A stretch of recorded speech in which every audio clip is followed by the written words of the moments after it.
सुनकर देखो, सुनकर देखो, सुनकर देखो जी। ममता, राहुल, मोदी बोले, लिखे जितेंद्र जी।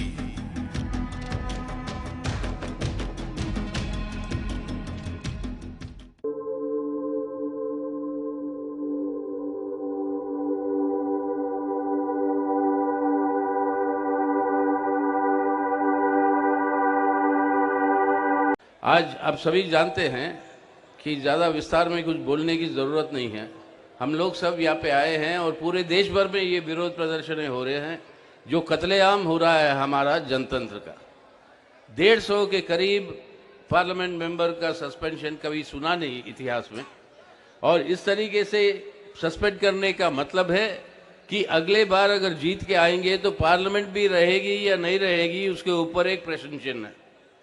तो आज जनतंत्र को बचाना है, हमारे संविधान को बचाना है, तो ये अनिवार्य है कि आज जो सरकार में है, आज ये भाजपा की जो सरकार है, इस भाजपा को सत्ता से और सरकार से दूर रखना अनिवार्य है।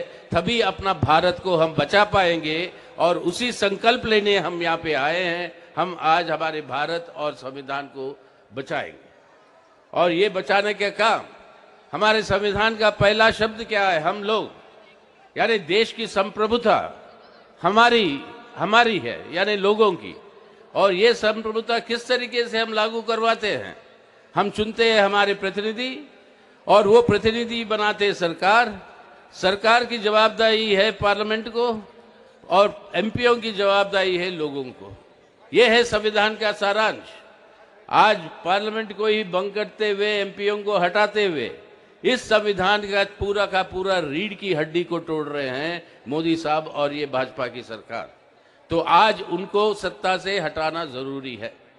और उनकी प्रचार जो है कि अमृतकाल आ गया है और आने वाले समय अमृतकाल और आएगा, तो याद करिएगा ये अमृत की पैदाइशी होती कैसे?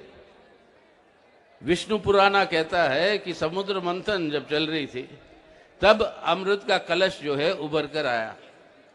सब लोग बैठे हुए थे कि उसको हासिल करने के लिए, और पहला ये अमृत का कलश चले जाता है गलत लोगों के हाथ में। अब गलत लोगों के हाथ से अच्छे लोगों के हाथ में कैसे ले आना, वो एक और कांड है विष्णु पुराना का। वो समय जब आएगा तब बताएंगे। लेकिन आज हम उस मुकाम पर खड़े हैं। अमृत आज गलत हाथों में है। इस गलत हाथों से अमृत को वापस लाना है देश की जनता की भलाई के लिए, अपने देश को बचाने के लिए। तो सही अमृत काल अगर लाना है तो आज जो अमृत गलत हाथों में पहुंचा, उन गलत हाथों को सत्ता से दूर रखना है, उनको अपने सरकार से दूर रखना है, और ये हमारा संकल्प है।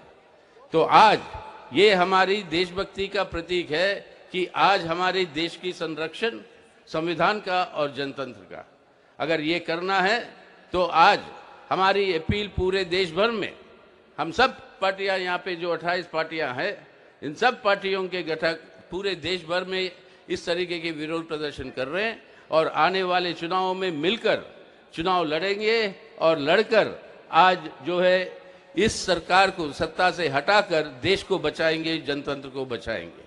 तो इसलिए मेरे साथ आखिर में ये नारा दीजिएगा आप सभी लोग। मैं कहूंगा जुड़ेगा भारत, आप कहेंगे जीतेगा इंडिया। जुड़ेगा भारत, जुड़ेगा भारत, जुड़ेगा भारत। जय हिंद। सुनकर देखो, सुनकर देखो, सुनकर देखो जी। ममता, राहुल, मोदी बोले, लिखे जितेंद्र जी।